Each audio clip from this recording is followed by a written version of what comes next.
160 of those in the Coachella Valley. One new death is reported in the county from the Coachella Valley. Some students in the Coachella Valley will begin school next week. For now, learning will be online at Palm Springs Unified School District. The concern is for students who might not be equipped to take classes online. Another concern, funding for teachers. Before the pandemic, statistics showing teachers spending roughly $665 each on their classrooms. I think your figure is very conservative because I think it's probably more around $1,000. I know a number of educators who have spent money on technology this summer, and even some that are purchasing their own platforms, virtual platforms, because they're the ones that the students like the best. Now, Palm Springs Unified is allowing teachers the choice to either teach online from their classroom or from home. A new study is shedding light on how school closures this spring may have impacted the spread of COVID-19. Researchers examined school closures across the country and compared it to the rate of cases and deaths. They found closing schools early was associated with a 62% decrease in cases, while deaths dropped by over half. But scientists say stay-at-home orders could have also played a role.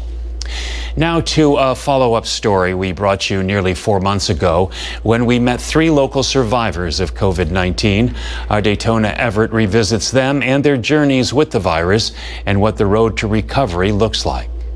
Hi, how are you? Feeling really good. It's just a day-by-day thing. I'm feeling pretty good, actually. Marcella Marino, Tanya Moss, and Craig Kawashima all contracted COVID-19 months ago. When I got that call on Thursday that my test was positive, I thought I had been given a death sentence. While they all know now, COVID was not a death sentence for them, they're all still feeling some symptoms. My fitness level hasn't come back yet. Still have coughing. I still have asthma. I'm a little bit more sensitive to my typical allergies. At one point, Tanya thought she had it again. Come to find out, it was strep throat and severe case of tonsillitis like I've never had in my life. Thereafter, I just made some pretty big decisions and decided to quit my job that I've been at for about 15 years. It was a really high risk location. After being sick, I realized life is just way too short. Craig, on the other hand, is now working in the highest possible risk location, the COVID unit. It's kind of scary to kind of go back into it, but at the same time, like, I know firsthand what they're going through. As for Marcella, she took a month-long vacation from her work in the health industry. So this break was definitely needed. While their lives have changed in many ways, their messages to the public have not. You know, being safe and being diligent. Please wear your mask coverings properly, cover your nose, cover your mouth. Do not let your guard down. It is very much real. It is very much still happening. Daytona Everett, NBC Palm Springs. The federal $600 weekly benefit runs out this Friday. So far, lawmakers haven't made progress to pass another relief bill. The Senate Republican proposed relief bill would reduce the weekly payment from $600 to $200. They claim it's fair to workers still on the job and argue the $600 weekly payment gives workers an incentive to stay home. Democrats oppose, claiming millions of Americans are not at fault for being thrown out of work. Dr. Anthony Fauci is defending his work as a member of the White House Coronavirus Task Force. He says he has not misled the American people under any circumstances. The comment comes in response to retweets from President Trump accusing Fauci of misleading Americans on the coronavirus pandemic. Can you continue to do your job when the President of the United States is publicly questioning your credibility in this way? You know, George, I don't know how to address that. I'm just going to certainly continue doing my job. I don't tweet. I don't even read them. So I don't really want to go there. I just will continue to do my job no matter what comes out, because I think it's very important. The president's tweets have since been removed, but those tweets also advocated for the use of hydroxychloroquine and said masks are not necessary, which Dr. Fauci refuted. Governor Gavin Newsom says California's Central Valley will receive extra funding to help in its fight against COVID-19. Some are hoping it means help for farm workers, a population that's seen a significant risk of infection. Our Regina Urita has reaction from groups fighting for farm worker protection. With anguish, Maria Irma Escobedo describes witnessing a coworker die from COVID-19 after contracting the virus at a packing plant they both worked at in Kern County. She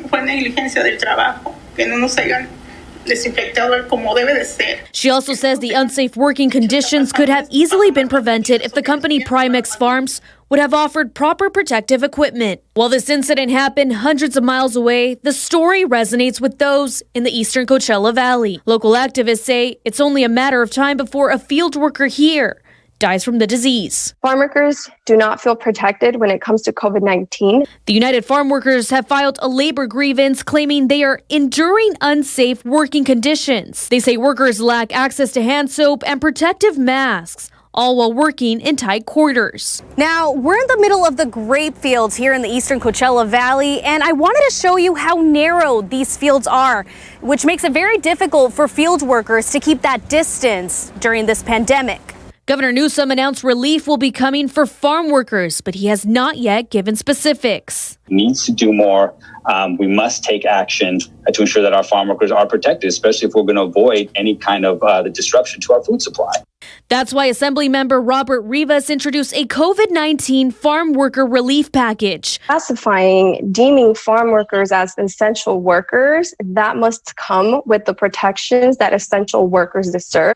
In Thermal, Regina Urita, NBC Palm Springs. Now let's take a live look outside. This is our Agua Caliente Casino Cam in Palm Springs. Blue skies, but those skies are going to heat up. And Jerry, you've got the hot forecast for us. Yeah, that's right. Excessive heat warnings have been posted for Thursday, Friday, Saturday for Southern California, including the Coachella Valley, much of the Southwest too, and records will fall again. These are the high temperatures were expected for both Palm Springs and Thermal, and the record numbers right below them. So you can see Thursday, 118, the forecast high for Palm Springs, the record 119, it'll be close there. The 122 kind of out of reach for Friday for Palm Springs, but Thermal, yeah, could tie those numbers as you move into Thursday, Friday, possibly even Saturday, as the numbers are still going to be well up there. Right now, 100 degrees and 13% relative humidity at the airport. Other numbers include 96 at Joshua Tree, currently 99 in Sunshine at 29 Palms, Desert Hot Springs, 100 degrees, Palm Desert at that same number, 95 at Coachella, 97 in Sunshine, Indio. Clear skies over the valley, not much going on in Southern California, got some glitches on the radar, but no rain in the area. High pressure, which has been keeping temperatures above average over the past couple of days, will only strengthen more tomorrow to boost those numbers up. So like yesterday, lots of 1-teens for the Coachella Valley. Dew points will settle in the mid-30s by the middle of the afternoon, so a relatively dry day today. But yeah, we'll start moving into the 110s at around 1 o'clock, 2 o'clock this afternoon. So that excessive heat warning for much of the Southwest does include the Coachella Valley, San Gorgonio Pass, High Desert, and then they added a heat advisory, which goes from the Inland Empire all the way to the coastline. Here's your Comfort Air 3-day forecast. Go from 116 today in Palm Springs to 118 tomorrow, 119 on Friday. And that's the day we could see some 120s around the valley. Full forecast and look ahead to the first week of August on the way. All right, thank goodness for low humidity. Thank you, Jerry. It's been over a week since a Desert Hot Springs boy was attacked on his way home from a pool party. Our Kitty Alvarado spoke to Gavin Ludwig's mother and has an update on how he's doing.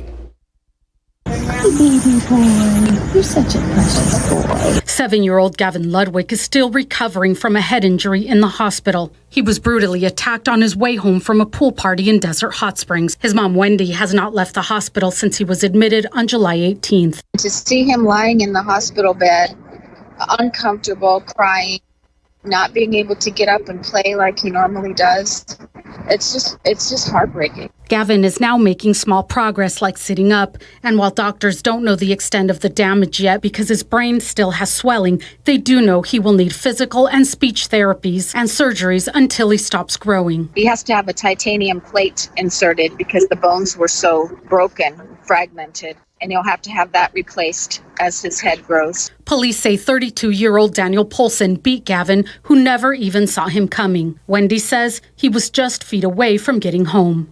And this man cut across my neighbor's front yard, picked up a large rock, and he walked up to Gavin and just smashed the rock into his head. He was almost home, and this evil man attacked him. Polson was charged with attempted murder and had several outbursts when he appeared in court. The court ordered a mental evaluation before he can stand trial. Polson has a long criminal record that includes lewd acts and molesting a child under 18. He was deemed mentally incompetent to stand trial 11 other times. Wendy is angry that Polson, who lived a few doors down, was on the streets. It's completely outrageous. This has been a tough year for Wendy and her family. Her husband died of cancer just a few months ago. He was my everything, and he was Gavin's daddy. He and Gavin were so close. To lose him and then to have this happen, I don't know why. She finds hope in the support the community has shown her family, because they will need it for months, maybe years to come. The world's not full of the bad people. It's not a bad place. There's so many good people still here, and I appreciate it so much. Kitty Alvarado, NBC Palm Springs. Heartbreaking story. A 71-year-old man reported missing in Desert Hot Springs yesterday is now safe. Police issued a silver alert for Arthur Molina yesterday after getting a call he was missing for more than 24 hours. We're told he has cognitive health issues. The good news is he was found safe last night. And up next, the CEOs of the country's biggest tech companies face Congress and charges the tech giants favor their own products unfairly over others.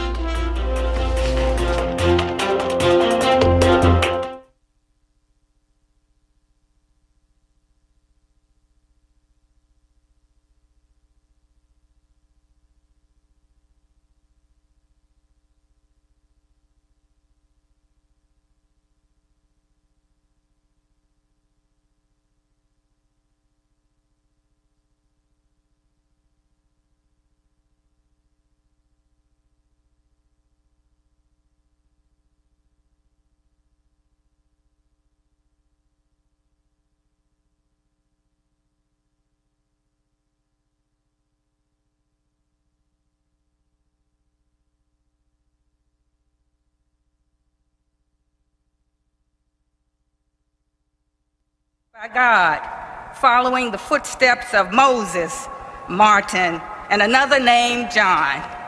Congressman Lewis laid down his life for all of us, and he taught us how to get into good trouble. In the book of Micah, the 6th chapter, the 8th verse,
Lawmakers in D.C. bid a final farewell to Representative John Lewis.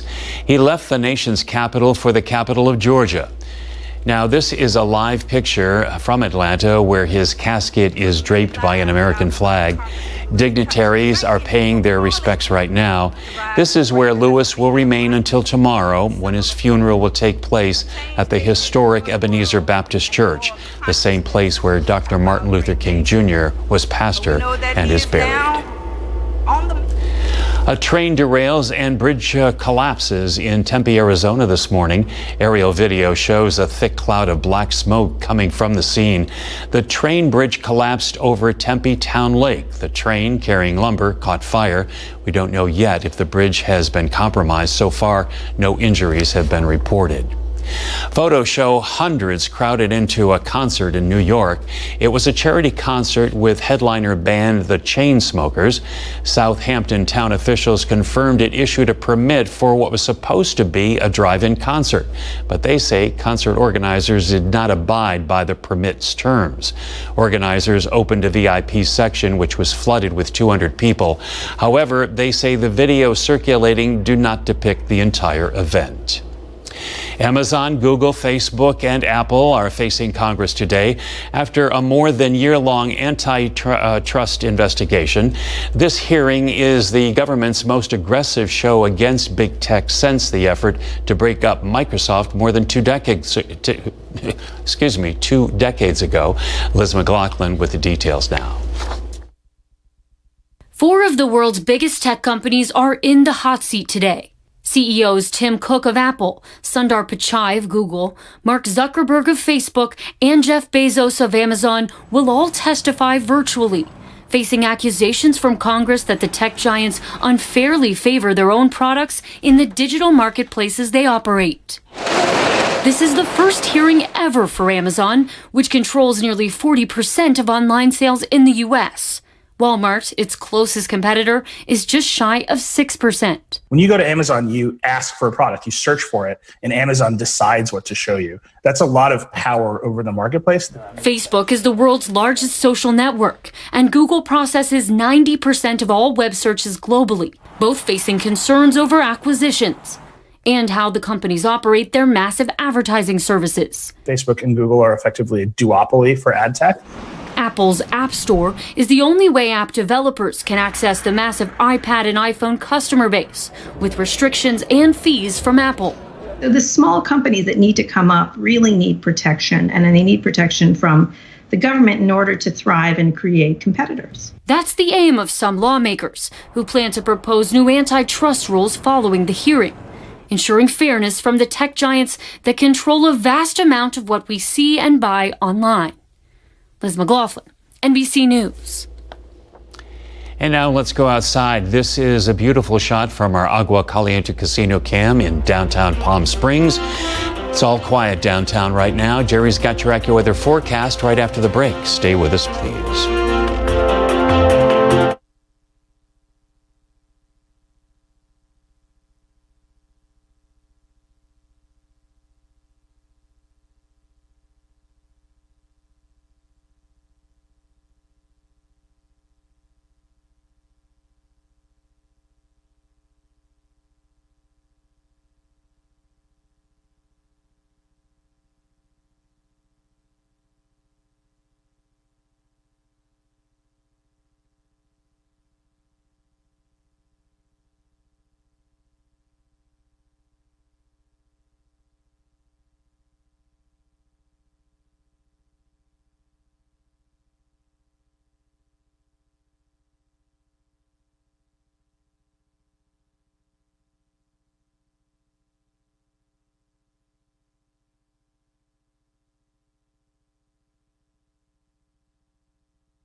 Not a cloud in the sky in our Agua Caliente Casino Cam. Cloud-free guarantee today. Dry from top to bottom in the atmosphere. A lot of sunshine the next couple of days, but a few clouds move in Friday. Yesterday, temps are above average. High pressure kept those numbers in the middle 110s. That was the high yesterday in Palm Springs, 115. Same for thermal on the southeast end of the valley. Well, temps are going to go up a little more tomorrow. If you thought 115's hot, wait till tomorrow and Saturday. Temperatures right now around that 100-degree mark in the Coachella Valley, including the high desert, even upper 90s around Cabazon at this hour. Add a couple more degrees before it's all said and done later today. A lot of sunshine, as I mentioned, over the Coachella Valley. Not a whole lot going on over Southern California once again. A lot of noise right here. Maybe a few true showers over the Gulf of California, but really dry conditions persist over Southern California. So today, like yesterday, 113 to 116, the range of highs, thanks to that big blue H, which will only strengthen and move those numbers higher. So 116s for many of us today, then that high really will be at its peak strength tomorrow, Friday, and Saturday. And we could see some 120s in the Coachella Valley. Yeah, excessive heat moves into the area. So lots of us in the upper 110s. Like I said, a 120 could pop up on Thursday.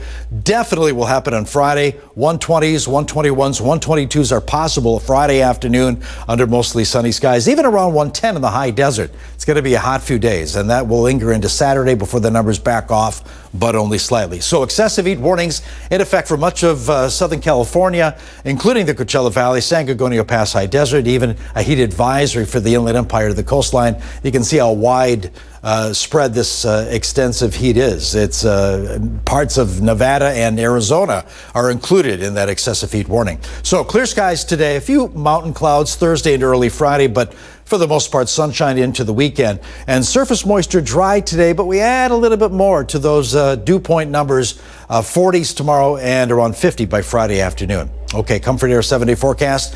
Hot all around from one end of the 7-day to the other. 116 tomorrow, then we get close to 120 Thursday, Friday, Saturday with that excessive heat warning. Numbers back off a little bit, but still above average as we move into a new week and a new month. Is MSNBC carrying this live?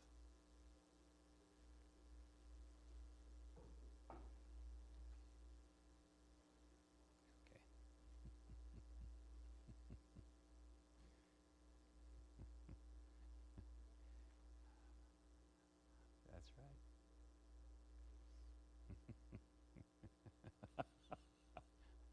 Hey, Alexa.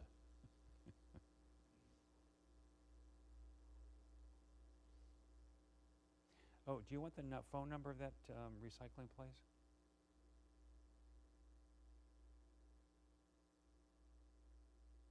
No? Okay.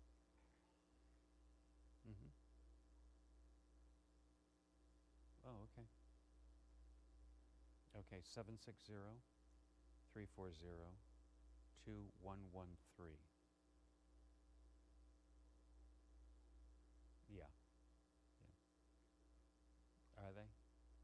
But it might help them though, so that people come knowing that and they don't have to explain. And,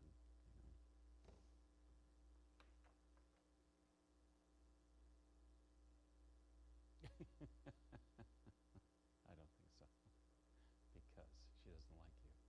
I know she's.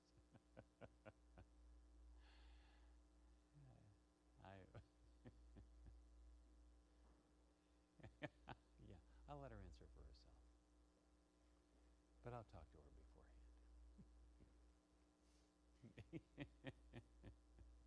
Yeah.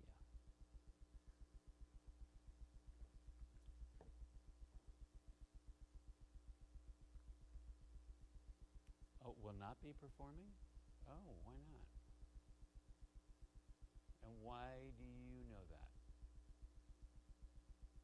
It's time for another silver lining, and Sandy Newton is here. Sandy, you took 74 up the highway, 16 miles, 17 miles, 15 miles? That's right. Good morning, Joe. It's only 15 miles from Palm Desert, but it feels like it's worlds away. The Sugarloaf Cafe is a real respite and a gem and a silver lining for me, because Gabby Rose has reinvented this little roadside diner that's been there since the 30s with amazing barbecue, amazing pie, and she does so much for our community. It's just absolutely a beautiful spot and a do not miss if you're a local or a visitor to our desert. But it's kind of interesting because along that road, they've had some problems despite the pandemic, even before this. So she's been dealing with an awful lot to keep this thing going. She has. She had just taken it over when the Valentine's Day storm happened, of course, washed out most of 74, and then the pandemic. But she said, you know what? I'm going to hang in there. This is my passion project. I love people. I love community. I love good food. And she's conquered all of those obstacles. And it's a do not miss, as I said. I want you and Barbara to go and check it out and let me know. It's all about passion. Let's take a look.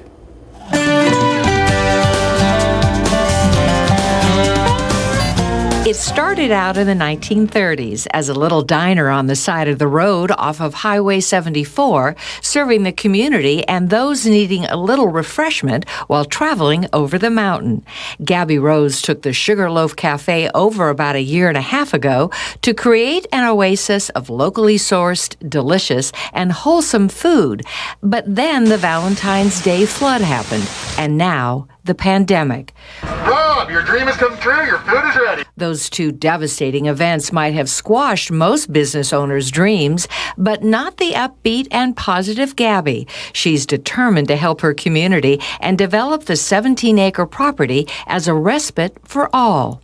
It's become her silver lining. Gabby, what I love about Sugarloaf Cafe is not only your food is just amazing and fabulous, but you are so conscientious with all of the CDC guidelines. I really felt like it was totally responsible and very safe, and I liked that experience. I'm so glad. It was one of my primary concerns is, will people feel safe when they're here? And also, will they feel comfortable when they're here? And will it feel like a robotic experience, or will it feel somewhat normal? So are you finding that you're getting new customers all the time? Yeah, we were located in the middle of nowhere. As you know, Pinyon Pines is like 20 to 30 minutes away from Palm Desert. Unless you take that drive up 74 into Temecula or up to Idlewild, where it's a little cooler at this time of the year, you may not know that the Sugarloaf Cafe is even there. It's been making food for the community by housing and feeding the workers that actually built the highway back in the 30s and 40s. We make American comfort food. We don't make fancy food. We make really delicious food, though, and it's only because I can rely upon my staff. Our baker is incredible. Our pitmaster is incredible. This is a small team. For our working class, if you want to stop by and grab your lunch on your way to work, we got you. We'll put a nice healthy sandwich, bag of chips inside a brown bag, get you on your way, and grab a soda on your way out for under $6. We value the American worker because we are the American workers who are coming to work in the face of this pandemic to get you food. In the beginning, I really questioned whether or not I was an essential business. I'd make barbecue and pie. Is that really essential for human life? And what I learned is that the type of comfort that we provide people who don't know how to cook, who can't go to the grocery stores, and how, the amount of love that we put into going over and above to make sure that people feel comfortable and safe to eat and come here is different because we are part of this community. A short drive away, and yet it feels like it's worlds away, especially now. For NBC Cares Silver Lining, I'm Sandy Newton.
In your health today, many people are in a funk or depressed because of the coronavirus, and this is not good for our mental health. So this week we are talking about mood boosters that won't cost you a penny.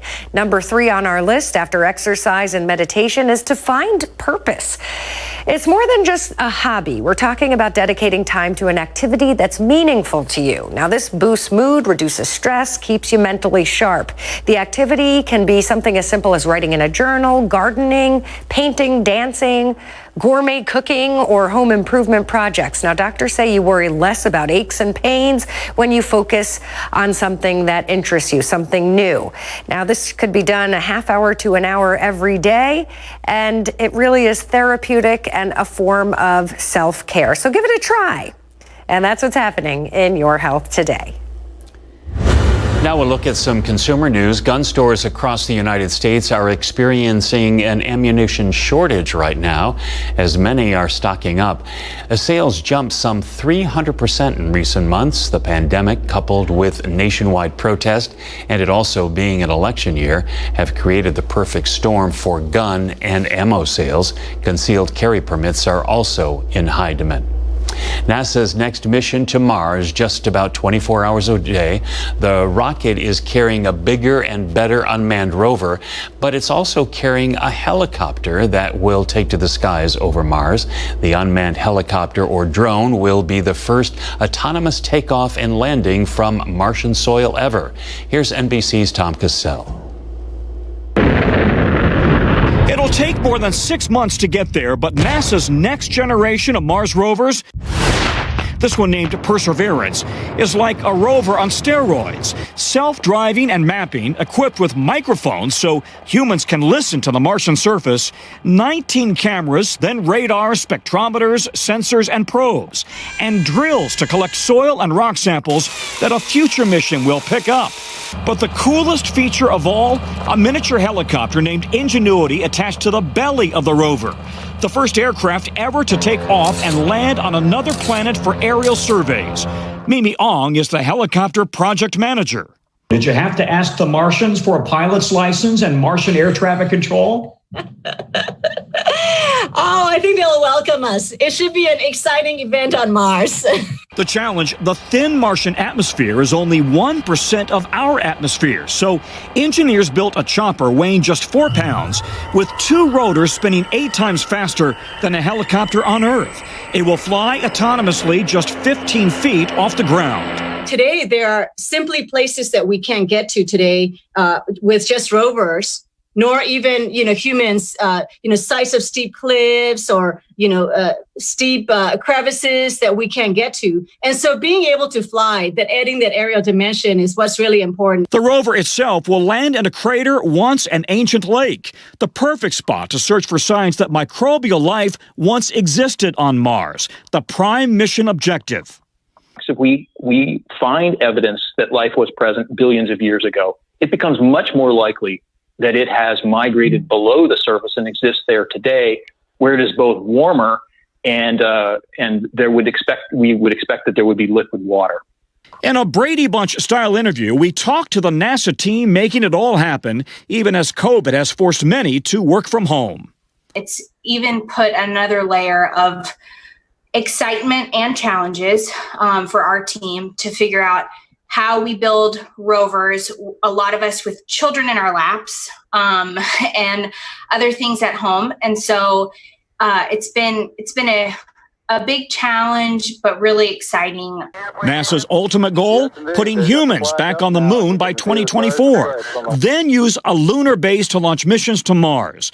Among the experiments on this unmanned Martian mission, turning carbon dioxide on Mars into breathable oxygen for future human explorers. We want to plant an American flag on Mars. And so we're building right now the tools necessary to go to another world sustainably. In other words, to stay. Pretty incredible. Tom Costello reporting.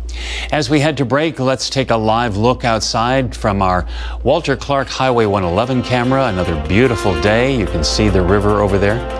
Jerry's got your AccuWeather forecast coming up. Stay with us.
In this morning's Showbiz Report, we don't know exactly what the show will look like yet, but the 72nd Primetime Emmy Awards are still slated to air in late September. The Television Academy announced the nominations for those honors.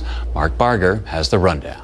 I guess we have ourselves a reckoning. A superhero saga that tackles real-world racism led the way at this morning's Emmy Award nominations. HBO's Watchmen earned 26 overall, including Best Limited Series and acting bids for Regina King and Jeremy Irons. Disney Plus also scored with its Star Wars spin-off, The Mandalorian, taking one of 8 nominations for Best Drama. Its rivals include Better Call Saul, Regal Chronicle, The Crown, and past winner, The Handmaid's Tale. Netflix's Ozark is also in the Best Drama race. In fact, it led all dramas with 18 nominations overall, including ones for series stars Jason Bateman and Laura Linney. Killing Eve is another Best Drama contender, with Jodie Comer and Sandra Oh both up for Best Actress. Stranger Things also earned a Best Drama bid, as did HBO's media tale, Succession. This is the big leagues, kid. Gotta start acting like professionals. Best Comedies among the 20 nominations for Amazon's The Marvelous Mrs. Maisel, including a Best Actress nod for Rachel Brosnahan. Schitt's Creek is also a Best Comedy nominee, along with Curb Your Enthusiasm and Dead to Me, whose co-stars Christina Applegate and Linda Cardellini will both vie for Best Actress. I have an announcement to make. NBC's The Good Place is also part of the Best Comedy field, with Ted Danson up for Best Actor. HBO's Insecure is another comedy contender, along with The Kominsky Method and the vampire series What We Do in the Shadows. Do you mean I could have did this at the house? SNL alum Leslie Jones hosted this morning's virtual nominations announcement. Jimmy Kimmel will MC the Emmys on September 20th. Mark Barger, NBC News. And a good late morning, starting out with our Agua Caliente Casino Cam and blue skies, Edam Hill there. Our towers are right about there. Yeah, broadcasting the signal to people that don't have cable. Anyway, let's go right to the main weather headlines. The heat, which will kick into gear tomorrow, matter of fact, well above average. We're going to see some records fall over the southwest with those numbers moving close to 120. So Palm Springs will hit 118 tomorrow, 119 on Friday. That 119, not even close to the 122 record, but we could tie that 119 thermal again, could tie those numbers of 118 and 110 respectively on Thursday and Friday. So we're going to watch those numbers beginning tomorrow. They're going to be way up there. It's going to be a hot one today, but even hotter over the next few days to follow. Right now, around 100 degrees for many of us in the Coachella Valley, 101 at 29 Palms already. Almost at triple digits at Cabazon at 99. Clear skies over the valley, a lot of sunshine, cloud-free guarantee today. Not much going on over the southwest, just a lot of noise in the radar right now, but no rain, even close to us in Southern California. High pressure keeping those numbers, much like yesterday, in the middle 110s around the Coachella Valley, a lot of sunshine. We'll get flow that'll be out of the northwest a little later on today, becoming breezy for the valley, but 116 will be a popular high for us in the Coachella Valley today. That's hot, and that's above average. 110 today for 29 Palms, 105 at Cabazon, even 82 is up there at Big Bear. So high pressure really will be at its peak strength for the southwest Thursday, Friday, Saturday. And 116 to 120 the range of highs tomorrow. That's when the heat kicks into gear. Specifically 118 tomorrow for Palm Springs, a sunny 119 at Palm Desert. Friday will be the hottest day. 119 to 122 the range of highs. Yes, scorching hot. And because of that, excessive heat warnings have been put into effect beginning tomorrow for much of the southwest, including the Coachella Valley, High Desert, San Gorgonio Pass, even a heat advisory for the Inland Empire to the coastline. You can see how wide and extensive that is, extending into Arizona and north up to Vegas. So today, cloud-free guarantee. A few mountain clouds move in Thursday into early Friday, but sunshine into the weekend. Surface moisture, 30-degree dew points today, mid-40s tomorrow, and close to 50 by Friday afternoon. Here's your Comfort Air 70 forecast. 116 today. Now that is hot, but getting hotter. Excessive heat warnings for the Coachella Valley Thursday, Friday, Saturday. Some 120s are possible all those 3 days. Numbers back off a little bit early next week as we move into a new month of August, but still some 110s. Above average numbers continue for another week.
Well, you know, a lot of folks are very excited that Old Town La Quinta has finally slowly started to reopen, because we love the shops, we love the restaurants, and just the general strolling along that beautiful area. And one of the shops that has reopened is the Olive Oil Company, which is a favorite of mine because I love olive oil. So joining us now is one of the proprietors, Deb Deegan. Welcome, Deb. Thank you. Thanks for having me. You know, I don't know if you heard me say it, but I am a huge fan of olive oil. So tell me, why olive oil? What inspired you to create a shop entirely dedicated to olive oil? Well, what happened was I retired and got bored. And my husband and I have traveled Italy extensively, gone to culinary school. We have researched olive oil and balsamic vinegars pretty thoroughly. And we decided, other than playing golf, we needed something to do. So we started to bring in some olive oils to the valley, some of the ones that we found that we prefer. And then we branched into the balsamic vinegars as well. So it was just, it started out as a hobby, and we've been at it for 9 years. Wow, so the shop has been open for 9 years, or just the love of, oh, fabulous, fabulous. Well, you know, in our Your Health Today segments, our Thalia Hayden always has great tips about healthy eating. And of course, olive oil is considered one of those superfoods. It's a very, nutritious and essential item that not only is tasty, but beneficial. Do you kind of factor that in when you school your customers and introduce them? Yeah, we do. As I said, it kind of started with the olive oils. People are more familiar with using those than they are the balsamics. When I grew up, I knew nothing about olive oil. And after I married my Italian husband, I was well schooled in it. But we do a lot of pairings for people. Right now, people are looking for vinaigrettes, something nice and light for summer. So we will pick a nice flavored olive oil and then pair white balsamic with it. Both those oil and vinegars have very, very sound health value to them. The balsamics aid with digestion, and everybody knows that the olive oils are very healthy for you as well. Absolutely. Delicious, nutritious, and it sounds like a kind of a fun idea to pair them. So tell me, how has business changed really since the pandemic for you? Well, it has changed drastically for the good and bad. First of all, we lost our whole season, which is March, April, and May. The good part was I had a forced vacation. The second thing that happened was our website store went crazy. It has tripled in volume. So that's been wonderful. And our local customers have come to do curbside pickups, which has been very helpful. We were able to open early because we are a specialty grocery.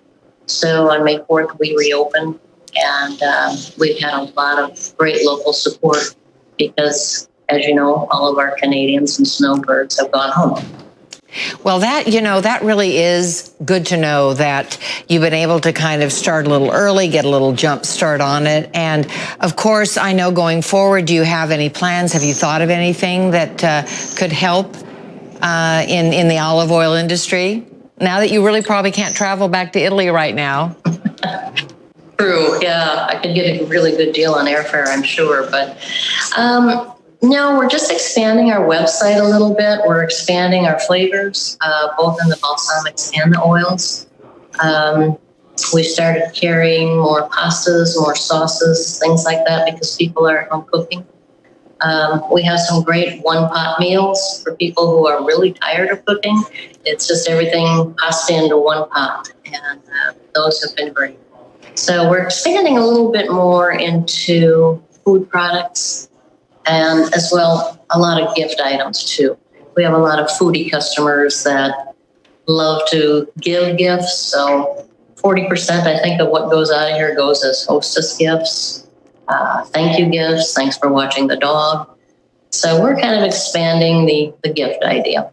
Well, it sounds like you've definitely found some great solutions and even some silver linings in all of this. And let's remind everyone you're open 7 days a week. What are your hours?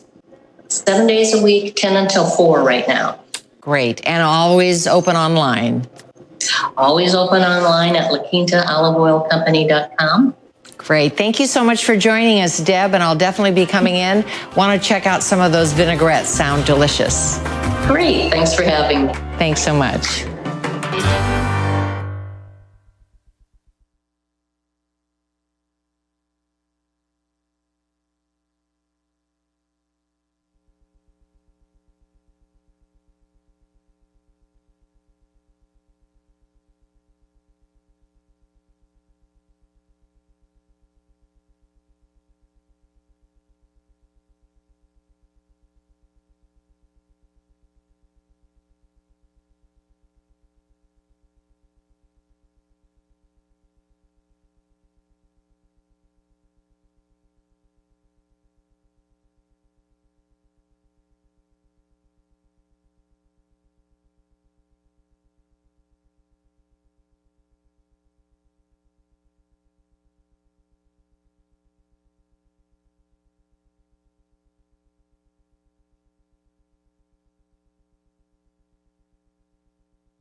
Well, have you ever heard of Ready, Set, Food?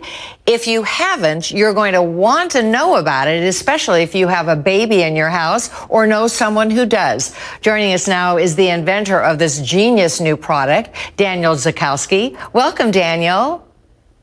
Thank you for having me on. I'm really excited to be here. Of course. Well, I told you that I have two sons. Fortunately, they did not have any food allergies, but their friends did. And so tell us the kind of the concept and how you developed Ready, Set, Food and what it really gives parents a jump start as far as information on their children's health. Absolutely. So Ready, Set, Food, our goal is to help prevent food allergies. And we started this company after my nephew, Abe, developed food allergies himself about 3 years ago. And he has life-threatening food allergies now to peanut, egg, dairy, and a number of other allergens.